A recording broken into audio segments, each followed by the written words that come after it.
अरे साफ कर धनिया दुनाली के मर्डर करे के बाए गो बवाली के। सुनो कौन की हिम्मत पकड़ती ना सादे राजा जी, कौन की हिम्मत पकड़ती ना सादे राजा जी। जाते जनती की हवा हो, जाते जनती की हवा अपराधी राजा जी, जाते जनती की हवा अपराधी राजा जी, जाते जनती की हवा। अपराधी के ट्रेंड में ना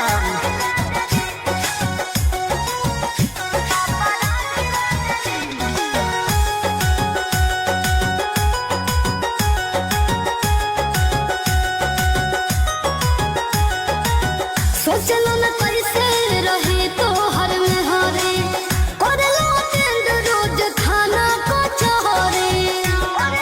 ठीक नहीं क्या देता